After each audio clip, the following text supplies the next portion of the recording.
Lyon demain, programme durable. C'est aujourd'hui la journée mondiale de la biodiversité. Chaque année, le 22 mai, le monde entier célèbre la richesse et la diversité de la vie sur notre planète.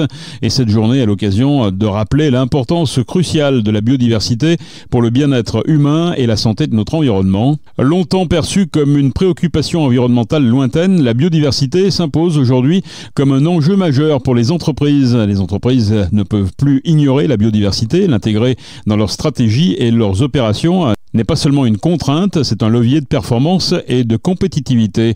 À Saint-Priest, Kingspan Light & Air se distingue par son engagement en faveur du développement durable et de la biodiversité. L'entreprise spécialisée dans les solutions d'éclairement, d'aération et de désenfumage naturel pour les bâtiments durables intègre activement la protection de l'environnement dans sa stratégie globale. Concrètement, des moutons pour les copâturages, des ruches, un jardin potager, une gestion durable de l'eau. Nous avons rencontré David Brémond, responsable communication de l'entreprise. Kingspan Light & Air, on est fabricant, installateur et mainteneur de produits permettant l'éclairage naturel, la ventilation naturelle et surtout le désenfumage naturel dans tous les bâtiments hors le résidentiel. Alors on produit des trappes de désenfumage, des plus communément appelées des fenêtres de toit. On ne s'en rend pas forcément compte, mais quand on va dans nos magasins pour faire les courses, on en a forcément au-dessus de la tête. On fabrique également des voûtes, des verrières, des produits qui vont permettre d'améliorer le confort, le bien-être des occupants dans les bâtiments, mais qui vont également permettre d'assurer la sécurité en cas d'incendie. La journée de la biodiversité, ça vous parle ici dans cette boîte ?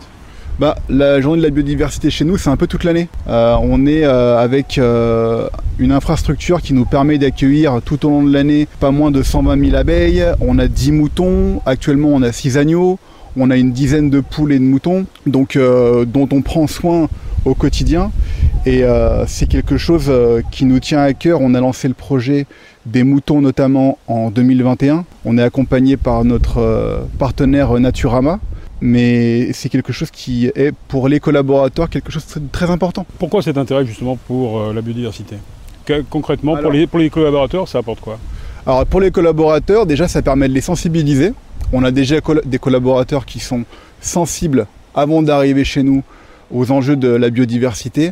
Et maintenant on essaye de séduire les personnes les moins alertes sur le sujet. Et c'est quelque chose qui est notre ADN. Avec la démarche Planet Passionate lancée par le groupe, on se doit d'investir dans nos infrastructures pour mieux valoriser notre consommation, mais également avoir des actions concrètes sur le terrain. Donc on a des ombrières photovoltaïques, 2500 m², on a une cuve de récupération d'eau qui fait 17 000 litres, et comme je vous le disais, on a des animaux. On n'a pas une ferme complète, mais on s'en rapproche avec les moutons, les coqs. On attend même peut-être des grenouilles dans quelques mois, avec la mare à grenouilles que près de 15 collaborateurs ont creusé en octobre dernier. On les attend pour dans encore 6 mois normalement, le temps que le processus se fasse. Et on a bon espoir de les voir arriver, mais on va suivre la règle qui dit qu'elles doivent arriver comme des grandes et pas les injecter de force dans notre mare à grenouilles. Ce sont les collaborateurs qui s'occupent de ces animaux, qui s'occupent de leur donner à manger, qui s'occupent de leur entretien ? À la base, on a un comité RSE qui se réunit tous les mois et qui est investi sur les sujets de la biodiversité, mais également de tout ce que représente la RSE au sens large, donc avec l'insertion professionnelle notamment, et la vie locale. Mais après, plus spécifiquement, sujet par sujet, ça va être différents collaborateurs qui vont s'occuper par exemple des poules, d'autres vont s'occuper des moutons. On a encore un groupe à part qui va être détaché pour le potager, qu'on a fait il y a 1 an.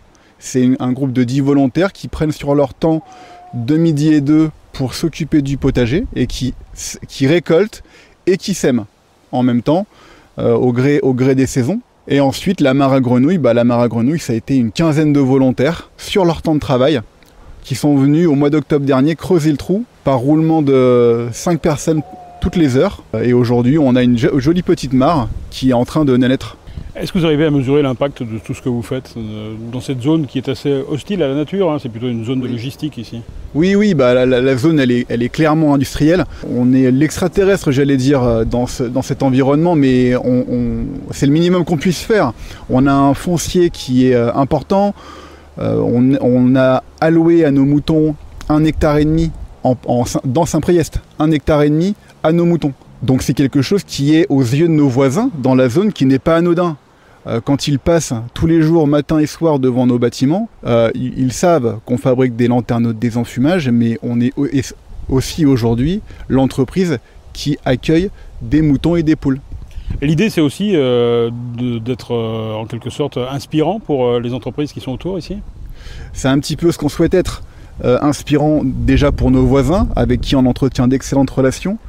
Ils nous envient un petit peu quand ils viennent chez nous, ils nous voient avec nos installations. On a les poules, les moutons, mais on a la chance d'avoir une cuisine d'été juste à côté qui nous permet de surveiller les moutons tous les midis. On a un terrain de pétanque également. Donc les voisins nous envient également, et sur la partie biodiversité et la partie qualité de vie au travail. La labellisation RSE ISO 26000, c'est quoi? C'est le maximum, c'est le summum qu'on peut atteindre? Alors le maximum qu'on puisse atteindre, c'est le niveau exemplaire, chose qu'on a atteint en 2021. Donc ça s'est fait en 3 étapes, 2017-2019, progression, confirmée, et puis 2021, exemplaire.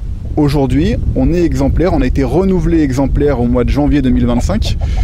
Et maintenant qu'on est exemplaire, comme dit mon directeur général Frédéric Julien, on est exemplaire, on se doit dans nos actions aujourd'hui de rester exemplaire. Alors dans cette exemplarité, il y a aussi prendre soin de la nature et notamment de s'occuper des déchets. C'est une zone où il y a beaucoup quand même de déchets et vous participez à des opérations communes, c'est ça, avec les entreprises du coin? Tout à fait. Donc on a certaines entreprises avec lesquelles on a l'habitude maintenant de faire un clean-up day. On le fait une fois par an, on devrait même le faire encore plus que ça, mais on le fait petit pas par petit pas, et une fois par an aujourd'hui, c'est le début. Notamment des entreprises comme Olot, SPI, les HCL, Jalon Coup de Patte, Cofrisé, voilà, des entreprises qui sont investies également dans le domaine des déchets. On le voit, les camions qui sont garés, parqués la nuit, le week-end, ne bénéficient pas de poubelles à chaque parking. Donc ça finit généralement par terre, ou alors les déchets volent et finissent chez nous directement. Ça sert à quoi d'avoir des moutons et des poules finalement dans une entreprise? Ça a différents intérêts. Le premier intérêt pour les moutons, c'est qu'on a une tonte qui est déjà allégée. On a moins d'espace vert, clairement moins d'espace vert à gérer. Donc les moutons le font pour nous, matin, midi et soir, nuit compris. Les poules et les moutons, je dirais qu'en termes de fédération en interne, on atteint un niveau, je pense qu'on n'espérait pas atteindre quand on a fait de la RSE dès 2012. Donc il y a de ça 13 ans. Et on a 6 agneaux là depuis 3 semaines, 15 jours. Il est évident que quand nos collaborateurs font le tour du site tous les midis, ils se réjouissent de voir les 6 agneaux qui sont nés, qui sautent comme des cabris. C'est un plaisir, on est au boulot et pourtant on a l'impression d'être à la ferme. Faire des efforts, c'est aussi faire des efforts en ce qui concerne le transport, les déplacements. Vos salariés, ils viennent comment ici? Ils viennent en vélo, ils viennent en voiture ou en transport en commun? Alors l'accès dans la zone de la Fouillouse est très difficile. Alors en bus, on a quelques bus qui viennent par jour, mais on n'a pas assez de rotation pour pouvoir vendre à nos collaborateurs le fait de venir en TCL. C'est très compliqué. Mais on y travaille avec le Citral et avec l'appui de nos voisins et de la métropole. On y travaille. L'autre sujet, c'est de venir en mode doux, donc le vélo, la trottinette. Mais ce qui est également rendu très compliqué avec le pont qui passe au-dessus de la 46 et qui est très dangereux. La solution, c'est peut-être le covoiturage, tout simplement? Le covoiturage, il est mis en place depuis des années maintenant. On travaille avec l'association Carrosse qui a mis en place une aide avec l'État et la métropole pour que les collaborateurs puissent être plus intéressés à venir en covoiturage. La vérité, c'est que c'est un petit bout, mais ça ne comble pas tous les manques. Et on a encore des collaborateurs qu'on doit refuser aujourd'hui parce qu'ils n'ont pas le permis, parce qu'ils sont isolés. En termes d'employabilité, c'est très compliqué pour nous. David Brémond, responsable communication de l'entreprise Kingspan Light & Air à Saint-Priest.